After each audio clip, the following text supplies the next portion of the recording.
tenta d'expliquer les techniques de dispersion en cas de charge des CRS, mais Jean-Claude et Sylvain étaient plus intéressés par les sandwichs qu'il avait apportés. Finalement, Hervé décida de passer à la pratique. Il organisa un jeu de rôle dans la salle de pause. « Toi, Sylvain, tu vas faire le provocateur. Toi, Jean-Claude, tu vas faire le mec du service d'ordre. Et moi, je suis derrière et je fais le cortège. » Sylvain, ravi, se lança dans une imitation caricaturale de manifestants en colère, criant des slogans incohérents et agitant les bras dans tous les sens. Jean-Claude, impassible, le regardait avec un air de pitié. Soudain, Jean-Guy fit son entrée dans la salle de pause. Il s'arrêta net, médusé par le spectacle qui s'offrait à lui. Mais qu'est-ce qui se passe là? Hervé, pris de court, tenta de sauver les apparences. On répète pour la fête de Noël. Jean-Guy le regarda, un sourcil arqué. La fête de Noël avec des masques à gaz et des slogans anti-gouvernementaux? Un silence gêné s'installa. Jean-Claude et Sylvain se regardèrent, cherchant une issue de secours. Finalement, Jean-Guy éclata de rire. « Vous êtes incroyable, vraiment! Mais vous savez, Hervé, plus je vous observe, plus je me dis qu'à droite, on est là pour un bon moment. » Puis, il se tourna vers Jean-Claude et Sylvain. « Quant à vous deux, je vous conseille de vous entraîner sérieusement, parce que si vous me ridiculisez à Paris, je vous promets que vous le regretterez. » Sur ces mots, il quitta la salle de pause, laissant les trois compères abasourdis. Hervé, dépité, se laissa tomber sur une chaise. « Vraiment, on va au Puy du Fou pour qu'il me ridiculise à Paris. » Jean-Claude, lui, était regonflé à bloc. « T'en fais pas, va. On va leur montrer à ces Parisiens de quel bois on se chauffe. On va vous éclater l'oignon. » La préparation pour la manifestation de Paris se transforma en une véritable épopée burlesque. Chaque jour apportait son lot de catastrophes et de situations improbables. Jean-Claude, persuadé d'être un stratège hors pair, avait élaboré un plan d'attaque digne d'un film de guerre. Il avait dessiné des cartes, établi des itinéraires de repli et même inventé un code secret pour communiquer avec ses troupes. Malheureusement, son plan était si complexe que personne, pas même lui, ne parvenait à le comprendre. Hervé, de son côté, tentait désespérément d'inculquer à ses ouailles les rudiments de la lutte syndicale. Il leur faisait lire des tracts, leur projetait des documentaires sur les grandes grèves de l'histoire et les entraînait à chanter l'Internationale. Mais ses efforts étaient vains. Jean-Claude préférait regarder des matchs de foot à la télévision et Sylvain passait son temps à dessiner des tortues ninja sur les tracts. La veille du départ, l'ambiance était électrique. Hervé, au bord de la dépression, fit un dernier briefing dans la salle de pause. « Bon, les gars, demain, c'est le grand jour. Je compte sur vous pour être à la hauteur. Pas de conneries, pas d'improvisation. On suit le plan, on reste groupés et on fait entendre notre voix.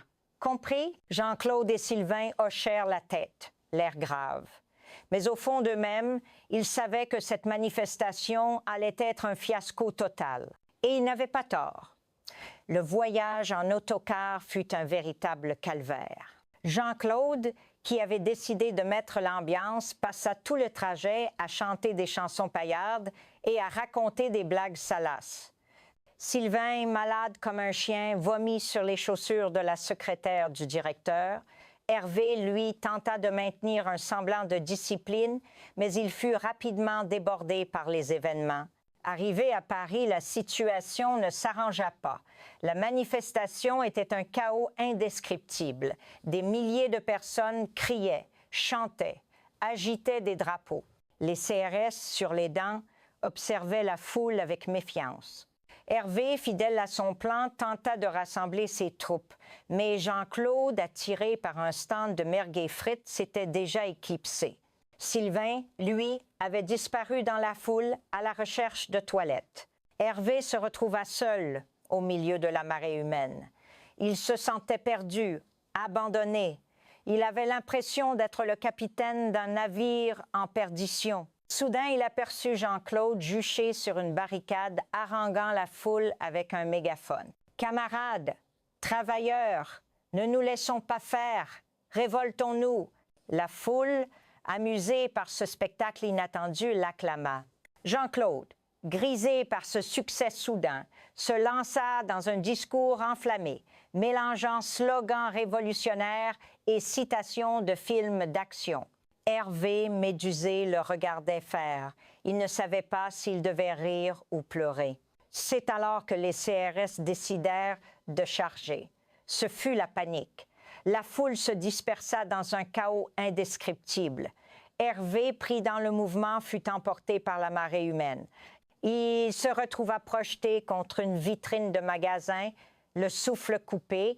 Il vit Jean-Claude, toujours sur sa barricade, se faire embarquer par 2 CRS. Il vit Sylvain, qui avait enfin trouvé des toilettes, sortir d'un café en courant, le pantalon baissé. La manifestation de Paris fut un échec cuisant. De retour au bureau, l'ambiance était morose. Jean-Guy, furieux, convoqua Hervé, Jean-Claude et Sylvain dans son bureau. « Alors les révolutionnaires, on a bien rigolé ?» leur lança-t-il, le regard noir.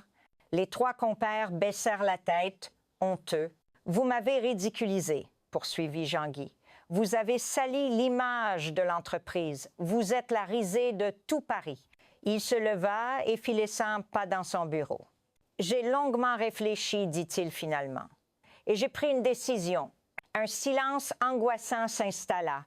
Hervé, Jean-Claude et Sylvain se regardèrent, la gorge nouée. « Vous n'êtes pas renvoyés, annonça Jean-Guy, ce serait trop facile. Non, j'ai une bien meilleure idée. » Il s'approcha d'eux, un sourire sadique aux lèvres. « À partir de maintenant, vous êtes chargés de l'organisation de toutes les manifestations de l'entreprise. Et je veux que ce soit des manifestations exemplaires, claires, nettes, sans bavure.